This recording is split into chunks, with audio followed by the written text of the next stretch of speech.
Assalamualaikum warahmatullahi wabarakatuh.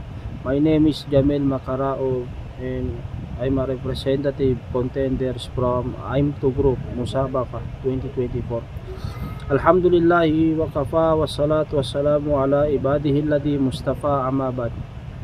Alhamdulillah mga magulang tiyapat sa agama Islam. Unang-una po sa lahat, alalahanin po natin ang Panginoon nating Allah subhanahu wa ta'ala dahil siya yung nagbigay sa atin ng mga bagay na meron tayo dito sa dunya. Yung mga bagay na meron tayo dito sa dunya, lahat ito mula kay Allah subhanahu wa ta'ala. Mula sa pinakamaliit hanggang sa pinakamalaki. Pagmamayari ito ng Allah subhanahu wa ta'ala na ipinagkaloob niya sa atin. Nabanggit nga sa kitab, wa in ta'uddu ni'matallahi wa la tuhsuha. Kung bibilangin natin, sabi ng Allah, kung bibilangin natin, wa in ta'uddu ni'matallah, kung bibilangin natin, sabi ng Allah subhanahu wa ta'ala, yung mga bagay na ibinigay sa atin ng Allah, pinagkaloob sa atin ng Allah, wala tuhsuha, hindi natin ito kayang bilangin. May mga kategory dito sa dunya o may mga bagay na kaya natin bilangin, mula sa isa hanggang sa 1,000,000, billion, trillion, hanggang sa pinakamataas. Ngunit mismo na si Allah nagsabi na yung mga bagay na ipinagkaloob niya sa atin, hindi natin ito kayang bilangin, hindi natin ito kayang bayaran mula kay Allah. Subhanallah. Mula sa mata, pinagkalooban tayo ni Allah, nakakakita tayo, meron tayong tenga, nakakarinig tayo, may mga katawan tayo, yung paghinga natin, mula ito kay Allah subhanahu wa ta'ala. Kaya na dapat lang na ipagkaloob natin sa Allah subhanahu wa ta'ala yung bagay na dapat natin ipagpasalamat sa Kanya. Kaya dapat natin alalahanin lagi ang Panginoong Allah subhanahu wa ta'ala. Sinabi nga ni Allah subhanahu wa ta'ala sa Suratul Baqarah, "Fadhkuruni adhkurukum,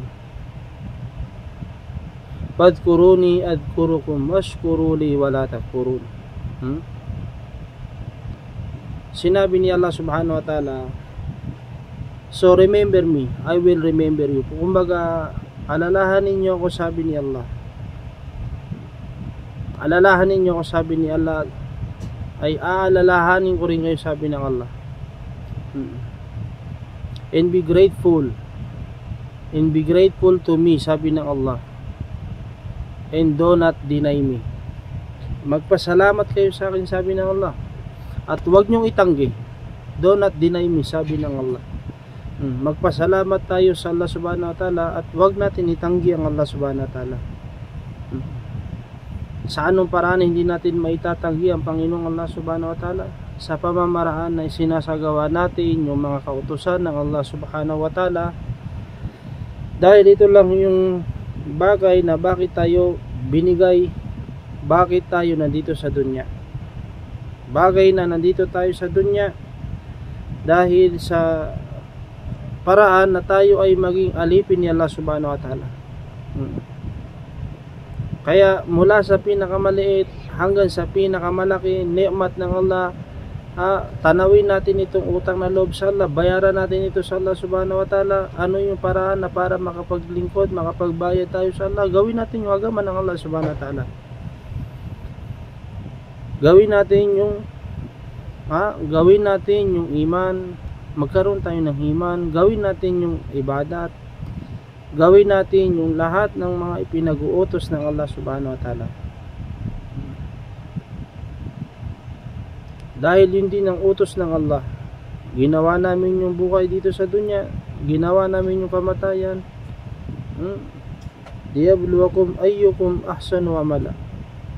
Alladhi khalaqal mauta wal hayata liyabluwakum ayyukum ahsanu amala. Ginawa namin yung buhay, kamatayan, sabi ng Allah subhanahu wa ta'ala, para titignan namin, sabi ng Allah, kung sino yung gagawa ng mabuti.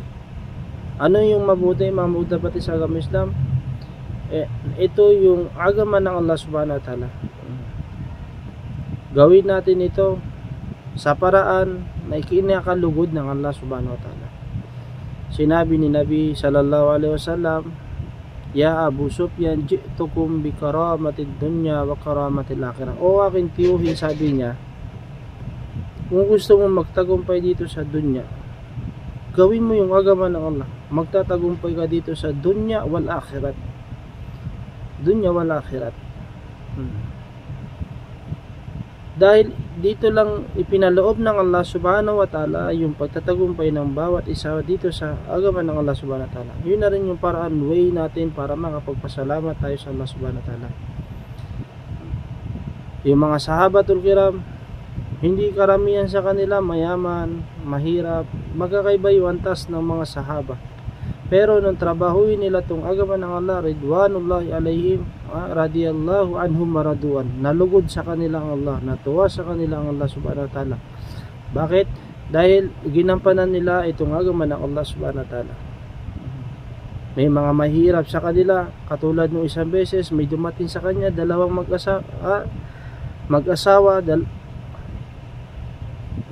dalawang tao mag-asawa, dumating kay Nabi Muhammad sallallahu alaihi wasallam. Nagugutom sila, ginagampanan nila agama ng Allah, pero kalabisan. Kasi ang sinabi ng Allah sa Quran, "Warafa'na ba'dukum fawqa darajat liyabluwakum fima ataakum." May galing sa mataas, galing sa mababa, may mataas, may mayaman, may mahirap. "Warafa'na ba'dukum fawqa darajat liyabluwakum fima ataakum." Magkakaiba ng uri, pero iisa lang din ang sinabi ni Allah, "Liyabluwakum fima ataakum." Titignan ko, sabi ng Allah, susubukan ko kayo, sino gagawa ng mabuti. Yun pa rin. Ngayon dumating yung dalawang sahaba, mag-asawa. Nadatnan nila, huling-huli sila dumating dun sa Nabi, dumating sa masjid, kung saan doon namimigay ang Nabi sallallahu alaihi wasallam na galing sa mga mayayaman. Na dumating yung asawang lalaki doon, subhanallah, wala na siyang inabot. Nalungkot ang Nabi sallallahu alaihi wasallam. Kinuha niya yung puntir,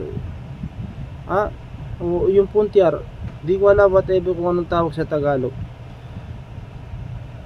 Kinuha niya, binigay niya, pinakita niya doon sa isang sahaba na yun. Ang natira na lang buto ng kurma. Ano ang pinakita nung isang miskin na yun? Natuwa siya, naggalak siya, natuwa siya, nagpasalamat siya sa Allah subhanallah. Hindi siya nalungkot. Hindi siya nalungkot, nagpasalamat pa siya sa Allah.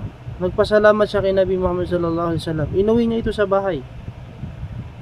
Pagkaraan, nakita rin nung asawa niya yung iniuwi niya, naiuwi niya galing sa bahay. Ito pinag-uusapan natin, ilang araw hindi nakakakain, 3 araw, 5 araw, subhanallah. Pero nakapokus sila sa sambayang, nakapokus sila sa dhikr, nakapokus sila sa Quran. Hindi nila tinitignan, ano ba to, ginagawa namin to, pinapahirapan kami ng Allah. Sa panahon natin ngayon, subhanallah, may mga bagay na dito sa dunya, kapag hindi natin nakita yung resulta ng sambayang natin, hindi natin nakita yung resulta ng Quran natin, hindi natin nakita yung resulta ng ginagawa natin mabuti para sa Allah, tumitigil tayo. Kasi ang tinitignan natin yung resulta. Pero ang tignan natin siguro yung proseso. Kung nakabase tayo sa proseso, makikita natin yung proseso natin nasa mali o nasa tama. Subhanallah, doon natin mapagtatanto, doon natin makikita, doon natin makikita bakit wala pa sa atin yung tulong ng Allah. Tuloy natin yung mababa lang yung oras. Nung umuwi yung sasahaba na yun, subhanallah, nung nakita ng asawa, tuwan-tuwa, nagpasalamat sa Allah, pinuri niya yung Allah subhanahu wa ta'ala. Anong ginawa nila? Nilagay nila sa puting tela. Kada nakakaramdam sila ng gutom, sinisip-sip nila yung kurma na yun, yung buto ng kurma. Hanggang sa isang beses, nagkaroon ng panaginip yung mag-asawa. Buksan nila, nakita nila naging red stone, naging putang, naging pulang bato. Subhanallah, naging red stone. Subhanallah, nung nakita nila yon, pinakita nila ito sa marunong tumingin ng mga bato. Ang nangyari, mamagtapati sa agama Islam, nung pinakita nila yung mula kay Nabi Muhammad sallallahu alaihi wasallam na buto ng kurma, naging red ruby stone, subhanallah, yung pinakamamahal na diamante, subhanallah, nang dahil lang yun sa pagpapasalamat nila sa Allah. Kaya mamagtapati sa agama Islam, magpasalamat tayo sa Allah kung ano man yung mga bagay na meron tayo dito sa dunya. At ito ay ikatuwa natin sa Allah, gawin natin yung agama ng Allah subhanahu wa ta'ala. Subhanakallah wa bihamdi, asyhadu an la ilaha illallah wa nastaghfiruka wa natubu ilaik. Birahmatika walhamdulillahi rabbil alamin.